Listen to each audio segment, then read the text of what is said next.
ফিরে এলাম বিরতির পর। সোমবার দুদিনের ভারত সফরে চীনের বিদেশমন্ত্রী ওয়াং ই। এই সফরে ভারতের বিদেশমন্ত্রী এস জয়শঙ্করের সঙ্গে দ্বিপাক্ষিক বৈঠক ও জাতীয় নিরাপত্তা উপদেষ্টা অজিত ডোভালের সঙ্গেও বিশেষ প্রতিনিধি স্তরের বৈঠকে অংশ নেবেন ওয়াং ই। ভারত ও চীন সীমান্তে শান্তি ও আস্থা গড়ে তোলার নতুন উদ্যোগ নিয়ে আলোচনা হবে এই সফরে। সোমবার দুদিনের ভারত সফরে চীনের বিদেশমন্ত্রী ওয়াং ই। এই সফরে ভারতের বিদেশমন্ত্রী এস জয়শঙ্করের সঙ্গে দ্বিপাক্ষিক বৈঠক ও জাতীয় নিরাপত্তা উপদেষ্টা অজিত ডোভালের সঙ্গেও বিশেষ প্রতিনিধি স্তরের বৈঠকে অংশ নেবেন ওয়াং ই। ভারত ও চীন সীমান্তে শান্তি ও আস্থা গড়ে তোলার নতুন উদ্যোগ নিয়ে আলোচনা হবে এই সফরে। এই বৈঠকে সীমান্ত সমস্যা নিয়ে আলোচনা হওয়ার সম্ভাবনাও রয়েছে। সম্প্রতি শুল্ক সমস্যার জেরে বেড়েছে ভারত আমেরিকা সম্পর্কের টানাপোড়েন। সেই আবহে চীনা বিদেশমন্ত্রীর এই সফর নিঃসন্দেহে বাড়তি গুরুত্বের। মার্কিন প্রেসিডেন্ট ডোনাল্ড ট্রাম্প ভারতীয় পণ্যের ওপর 25% শুল্ক চাপিয়েছেন। রুশ তেল কেনার জন্য অতিরিক্ত 25% শুল্ক ধার্য করা হয়েছিল। আলাস্কার বৈঠকের পর সেই সমস্যা কিছুটা কমলেও এখনও সমাধান সূত্র অধরা। এর মাঝেই সীমান্ত সমস্যা সহ অন্যান্য বিষয়ে চীনের সঙ্গে আলোচনা বিশেষ গুরুত্ব পাচ্ছে। ওয়াং এর সফরে ভারত ও চীন সীমান্তে শান্তি ও আস্থা গড়ে তোলার নতুন উদ্যোগ নিয়ে আলোচনা হবে। এই মাসের শেষেই রয়েছে প্রধানমন্ত্রী নরেন্দ্র মোদীর চীন সফর। 2020 সালের গালওয়ান উপত্যকার রক্তক্ষয়ী সংঘর্ষের পর দুই দেশের সম্পর্কে চাপ বাড়ে। মোদীর আসন্ন সফরে সেই বরফ কিছুটা হলেও গলার সম্ভাবনা। জানা গিয়েছে সোমবার বিকেলে দিল্লি পৌঁছাবেন ওয়াং ই। সন্ধ্যে 6টা নাগাদ জয়শঙ্করের সঙ্গে বৈঠক। মঙ্গলবার সকাল 11টায় অজিত ডোভালের সঙ্গে সীমান্ত আলোচনায় অংশ নিতে পারেন চীনা বিদেশমন্ত্রী। মঙ্গলবার বিকেল 5:30 প্রধানমন্ত্রী নরেন্দ্র মোদীর সঙ্গে দেখা করবেন তিনি। সাংহাই সহযোগিতা সংস্থার শীর্ষ বৈঠকে যোগ দিতে যাওয়ার আগে প্রধানমন্ত্রীর এই বৈঠক বিশেষ গুরুত্ব পাচ্ছে রাজনৈতিক মহলে। গত বছর ডিসেম্বরে ডোভাল চীনে গিয়েছিলেন। সেখানে ওয়াং ইর সঙ্গে সীমান্ত আলোচনা হয়। তার আগে কাজানে মোদীর সঙ্গে জিনপিং এর বৈঠক হয়। সেখানেই দুই দেশের আলোচনা ফের শুরু করার সিদ্ধান্তও নেওয়া হয়। সম্পর্ক মেরামতের উদ্যোগ হিসেবে কৈলাস মানস সরোবর যাত্রা ফের শুরু হয়েছে। পাশাপাশি চীনা পর্যটকদের জন্য ভিসা দেওয়া শুরু করেছে ভারত। গত 2 মাসে প্রতিরক্ষামন্ত্রী রাজনাথ সিং এবং বিদেশমন্ত্রী জয়শঙ্কর চীনে গিয়েছিলেন এসসিও বৈঠকে যোগ দিতে। High news network. Russia Ukraine সংঘাত থামাতে এবার রুশ প্রেসিডেন্ট ভ্লাদিমির পুতিন এবং ইউক্রেনের প্রেসিডেন্ট ভলোদিমির জেলেনস্কির মধ্যে মুখোমুখি বৈঠক বসাতে চাইছেন ট্রাম্প। সেই বৈঠকে উপস্থিত থাকতে চাইছেন তিনি নিজেও। ত্রিপাক্ষিক বৈঠকে কি দুই দেশের সুরাহা হবে, প্রশ্ন উঠছে রাজনৈতিক মহলে। রাশিয়া ইউক্রেন সংঘাত থামাতে এবার রুশ প্রেসিডেন্ট ভ্লাদিমির পুতিন এবং ইউক্রেনের প্রেসিডেন্ট ভ্লাদিমির জেলেনস্কির মধ্যে মুখোমুখি বৈঠক চাইছেন ট্রাম্প। সেই বৈঠকে উপস্থিত থাকতে চাইছেন তিনি নিজেও। ত্রিপাক্ষিক এই বৈঠক কবে হবে তাও প্রাথমিকভাবে জানিয়ে রেখেছেন তিনি। আমেরিকার অ্যাক্সিওস ওয়েব পোর্টালের খবর উদ্ধৃত করে এমনটাই জানিয়েছে রাশিয়ার সরকারি সংবাদ সংস্থা তাস।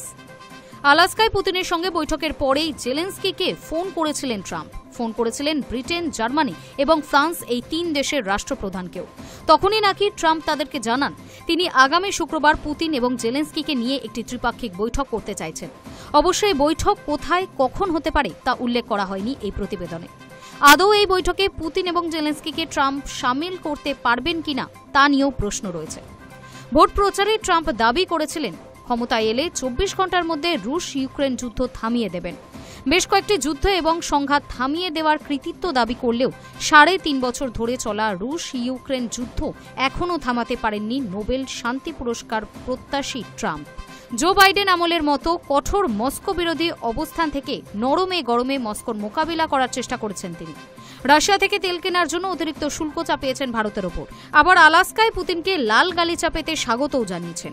সেই বৈঠককে ট্রাম্প এবং পুতিন ফলপ্রসূ বলে দাবি করলেও যুদ্ধ বন্ধ করার বিষয়ে কোনো রফা সূত্র মেলেনি সেখানে। ট্রাম্প পুতিন বৈঠকের পরেই জেলেনস্কি জানান সোমবার তিনি ট্রাম্পের সঙ্গে দেখা করতে ওয়াশিংটন যাচ্ছেন। সমাজ মাধ্যমে ট্রাম্প লেখেন, যদি সবকিছু ঠিকভাবে হয় তাহলে প্রেসিডেন্ট পুতিনের সঙ্গে আরও একটি বৈঠক হবে। তবে এখনো পর্যন্ত সরাসরি ত্রিপাক্ষিক বৈঠকের কথা বলেনি ট্রাম্প। অন্যদিকে মার্কিন সংবাদ মাধ্যম দ্য নিউ ইয়র্ক টাইমস সূত্র উদ্ধৃত করে জানিয়েছে, সোমবারের বৈঠকে জেলেনস্কিকে ইউক্রেনের পূর্ব দিকের ডনবাস অঞ্চল পুরোপুরি রাশিয়ার হাতে তুলে দেওয়ার প্রস্তাব দেবেন ট্রাম্প।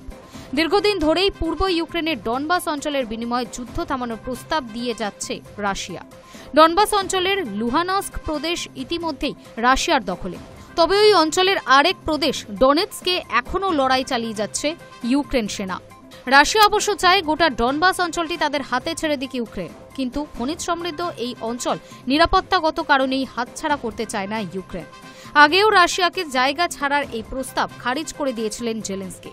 পুতিনের সঙ্গে বৈঠকের পর থেকে ট্রাম্প বারবার দাবি করেছেন যে সংঘর্ষ বিরতি চুক্তির মাধ্যমে দুপক্ষের মধ্যে সংঘাত থামানো সম্ভব নয়, তাই রাশিয়া এবং ইউক্রেনের মধ্যে শান্তি চুক্তি প্রয়োজন বলে জানান তিনি। নিউ ইয়র্ক টাইমসের প্রতিবেদনে ইউরোপের দুই আধিকারিককে উদ্ধৃত করে বলা হয়েছে, ট্রাম্প ইউরোপের নেতাদের ফোনে জানিয়েছেন তিনি বিশ্বাস করেন জেলেনস্কি ডনবাস অঞ্চল রাশিয়াকে ছেড়ে দিলে দুপক্ষের মধ্যে শান্তি চুক্তি হবে। তবে ট্রাম্পের এই প্রস্তাব জেলেনস্কি না মানলে যুদ্ধ পরিস্থিতির অবনতি হবে বলেই আশঙ্কা করা হচ্ছে। High news network. ইউক্রেনের দুই আবদার মানবে না আমেরিকা, জেলেনস্কির সঙ্গে বৈঠকের আগে জানালেন ট্রাম্প। বিশেষজ্ঞদের একাংশ মনে করছেন কার্যত রাশিয়ার দাবিকে মান্যতা দিয়েছেন ট্রাম্প। অন্যদিকে ওয়াশিংটনে পৌঁছেছেন জেলেনস্কি। ভ্লাদিমির পুতিনের জন্য আলাস্কায় লাল গালিচা বিছিয়েছিলেন ডোনাল্ড ট্রাম্প। তার 3 দিন পর সোমবার হোয়াইট হাউসে ইউক্রেনের প্রেসিডেন্ট ভ্লাদিমির জেলেনস্কির সঙ্গে বৈঠক করতে চলেছেন তিনি। জেলেনস্কির জন্য ট্রাম্প লাল গালিচা পাতবেন কিনা জানা নেই, তবে বৈঠকের আগে ইউক্রেনের দুই আবদার খারিজ করে দিলেন তিনি। সোমবার সকাল 6:47 সমাজ মাধ্যমে একটি পোস্ট করেন মার্কিন প্রেসিডেন্ট। সেখানেই তিনি জানিয়ে দেন অধুনা রাশিয়া অধিকৃত ক্রিমিয়া আর ফেরত পাবে না ইউক্রেন। এর পাশাপাশি ইউক্রেনের দীর্ঘদিনের আর্জি খারিজ করে ট্রাম্প বলেন আমেরিকার নেতৃত্বাধীন সামরিক জোট নেটোরও অন্তর্ভুক্ত হতে পারবে না জেলেনস্কির দেশ। বিশেষজ্ঞদের একাংশ মনে করছেন কার্যত রাশিয়ার দাবিকেই মান্যতা দিয়েছেন ট্রাম্প। অন্যদিকে আপাতত দুগোল হজম করেই ওয়াশিংটনে পৌঁছেছেন জেলেনস্কি। অন্যদিকে সোমবার ফের যুদ্ধ থামানোর দায় কার্যত জেলেনস্কির ঘাড়েই চাপিয়েছেন ট্রাম্প। লিখেছেন ইউক্রেনের প্রেসিডেন্ট জেলেনস্কি প্রায় এখনই রাশিয়ার সঙ্গে যুদ্ধ থামাতে পারেন। অবশ্য তিনি যদি সেটা চান তিনি যুদ্ধ চালিয়ে যেতেও পারেন, কেবল মনে রাখবেন এটা কিভাবে শুরু হয়েছিল। তারপরই নিজের পূর্বসূরি বারাক ওবামাকে খোঁচা দিয়ে ইউক্রেনকে নিজেদের অবস্থানের কথা জানান ট্রাম্প। লেখেন ওবামার দেওয়া ক্রিমিয়া আর ফেরত পাবেন না, আর নেটোতেও ইউক্রেন ঢুকতে পারবে না, কিছু জিনিস আর বদলায় না। ট্রাম্পের পর সমাজ মাধ্যমে একটি পোস্ট করেন জেলেনস্কিও। সেখানে ইউক্রেনের প্রেসিডেন্ট জানান তিনি ইতিমধ্যেই ওয়াশিংটনে পৌঁছে গিয়েছেন। বৈঠকে ডাকার জন্য ট্রাম্পকে ধন্যবাদ জানান তিনি। তার লেখায় আসে ক্রিমিয়ার প্রসঙ্গ। জেলেনস্কি লেখেন আমরা সকলেই চাই যুদ্ধ দ্রুত শেষ হোক আর শান্তি চিরস্থায়ী হোক, কিন্তু আগের মতো যেন না হয়। এর আগে ইউক্রেনকে ক্রিমিয়া এবং পূর্ব দিকের একাংশ ডনবাস ছেড়ে দিতে হয়েছিল। প্রসঙ্গত 2014 সালে ওবামার আমলে ক্রিমিয়া দখল করেছিল রাশিয়া। সেই সময় ইউক্রেনের মসনদে ছিল রুশপন্থী এক প্রেসিডেন্ট। ইউক্রেনের পার্লামেন্ট তাকে গদিচ্যুত করে। রাশিয়া অবশ্য বিষয়টিকে পশ্চিমী শক্তির মদতপুষ্ট অভ্যুত্থান হিসেবে দেখেছিল। মস্কোর দাবি ছিল রাশিয়া এবং রুশদের স্বার্থ রক্ষার জন্যই ক্রিমিয়া দখল প্রয়োজন ছিল। ইউক্রেন অবশ্য এই ঘটনাকে সামনে রেখে জাতীয় নিরাপত্তা রক্ষার দাবি জানায়। সেই সময় থেকেই নেটোর অন্তর্ভুক্ত হওয়ার আর্জি জানিয়ে আসছে তারা। ইউক্রেনের এই পদক্ষেপকে আবার ভালোভাবে নেয়নি পুতিনের দেশ। 2022 সালের ফেব্রুয়ারি মাস থেকে দুই দেশের মধ্যে যুদ্ধ শুরু হয়। 3.5 বছর পরেও সেই যুদ্ধ চলছে। High news network. ফের ইয়েমেনে আক্রমণ করল ইসরায়েল সেনা। এবার হুথি নিয়ন্ত্রিত হাইজাজ বিদ্যুৎ কেন্দ্রে হামলা চালিয়েছে ইসরায়েলি সেনা। ইসরায়েলি সেনা এক বিবৃতিতে বলেছে তাদের উপর হুথিদের বারবার ক্ষেপণাস্ত্র ও ড্রোন হামলার জবাবেই এই আক্রমণ করা হয়েছে। ফের ইয়েমেনে আক্রমণ করল ইসরায়েল। এবার ইসরায়েলি সেনাবাহিনী জানিয়েছে রবিবার ভোরে হুথি নিয়ন্ত্রিত হাইজাজ বিদ্যুৎ কেন্দ্রে হামলা চালিয়েছে ইসরায়েলি সেনা। ইয়েমেনের রাজধানী সানার দক্ষিণে অবস্থিত এই বিদ্যুৎ কেন্দ্র। ইসরায়েলি সেনা এক বিবৃতিতে বলেছে তাদের ওপর হুথিদের বারবার ক্ষেপণাস্ত্র ও ড্রোন হামলার জবাবেই এই আক্রমণ করা হয়েছে। ইসরায়েলি সংবাদ মাধ্যমের দাবি রাজধানী সানার কাছে হাইজাজ বিদ্যুৎ কেন্দ্রে এই হামলা চালিয়েছে নৌবাহিনী। শনিবার হুথি সমর্থিত আল মাসিরা টিভি জানিয়েছে যে ইসরায়েলি আগ্রাসনে হাইজাজ বিদ্যুৎ কেন্দ্রের জেনারেটরগুলি ক্ষতিগ্রস্ত হয়েছে। এর থেকেও আগুনও লাগে, যা নিয়ন্ত্রণ করা হয়েছে। ইয়েমেনের উপপ্রধানমন্ত্রী নিশ্চিত করেছেন যে জরুরি পরিষেবার কর্মীরা বড় ক্ষতি এড়াতে সক্ষম হয়েছেন। সানার বাসিন্দারা 2টি বিস্ফোরণের শব্দ শুনেছেন বলে জানা গিয়েছে। ইসরায়েলের সেনাবাহিনীর দাবি, এই বিদ্যুৎ কেন্দ্র হুথি যোদ্ধারাই ব্যবহার করছিল, কিন্তু তারা এই বেসামরিক বিদ্যুৎ কেন্দ্রে আঘাত করার সপক্ষে প্রমাণ দেয়নি এখনো। ইসরায়েলি সংবাদ মাধ্যমে সেনাবাহিনী এক বিবৃতিতে বলেছে, হুথিদের বারবার ক্ষেপণাস্ত্র এবং ড্রোন হামলার প্রতিশোধ নিতেই এই হামলা চালানো হয়েছে। আমেরিকা এবং ব্রিটেনও এর আগে ইয়েমেনে হুথিদের ওপর হামলা চালিয়েছে। গত মে মাসে আমেরিকা হঠাৎ একটি চুক্তির কথা ঘোষণা করে। তাতে বলা হয়, আমেরিকা হুথিদের ওপর বিমান হামলা না করলে হুথিরা লোহিত সাগরের জাহাজে হামলা বন্ধ করবে। তবে হুথিদের দাবি, এই চুক্তিতে ইসরায়েলের আক্রমণ না করার কথা বলা হয়নি।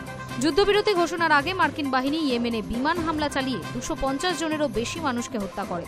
মার্কিন প্রেসিডেন্ট ডোনাল্ড ট্রাম্প বলেছেন যে যুদ্ধবিরতিতে বোমা বর্ষণ বন্ধ হবে। এই চুক্তি করার সময় ইসরায়েলকে কিছু জানানো হয়নি বলেও রাজনৈতিক মহলের ধারণা। পরবর্তীকালে প্রধানমন্ত্রী বেঞ্জামিন নেতানিয়াহু দাবি করেন যে প্রয়োজনে তার দেশ একা নিজেদের রক্ষা করবে। High news network. এবার নজর রাখবো আবহাওয়ার খবরে।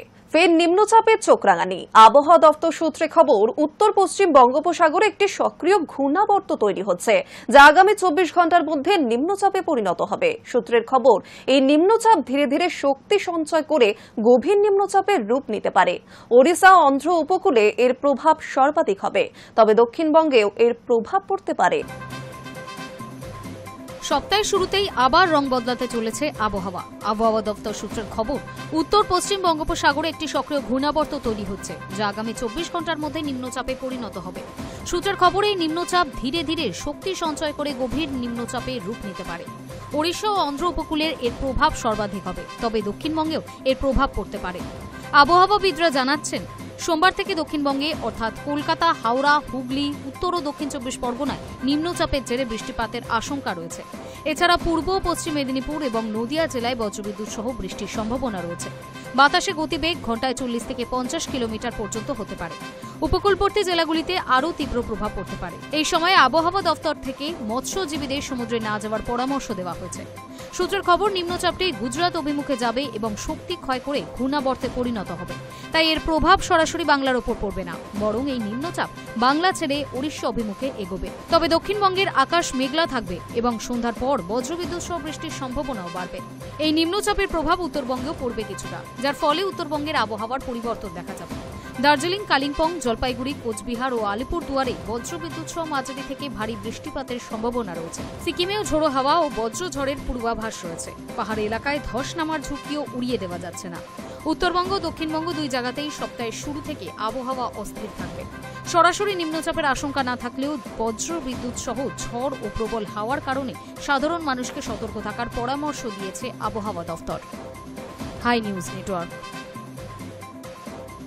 নিউজ টুডে এখন এই পর্যন্তই। আরও অন্যান্য খবরের জন্য নজর রাখুন হাই নিউজে। নির্ভীক, নিরপেক্ষ।